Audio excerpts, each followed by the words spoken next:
বর্ধমানে নেতাজি মিষ্টান্ন ভাণ্ডার কত রকমের। এটা হলো বর্ধমান স্টেশনের সামনে নতুন আউটলেট। এই আউটলেটে আমি আগে খেয়েছি, আজকে আবার এলাম। এটা হলো বেকড রসগোল্লা, রসমলাই, এটা বোধহয় এটা রাবড়ি, আরও অনেক মিষ্টি আছে, চকলেট,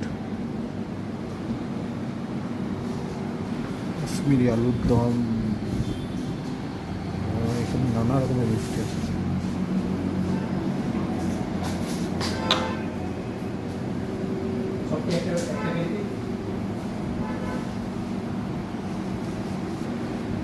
এই দোকানে নেতাজি এসেছিলেন দেশ স্বাধীনের আগে, তাই এই দোকানের নাম রাখা হয় নেতাজি মিষ্টান্ন ভাণ্ডার। আমি এই মিষ্টিটা খেলাম, স্ট্রবেরি ফ্লেভার, খুব সুন্দর খেতে। 10 টাকা করে, এটা খুব ভালো খেতে, বড়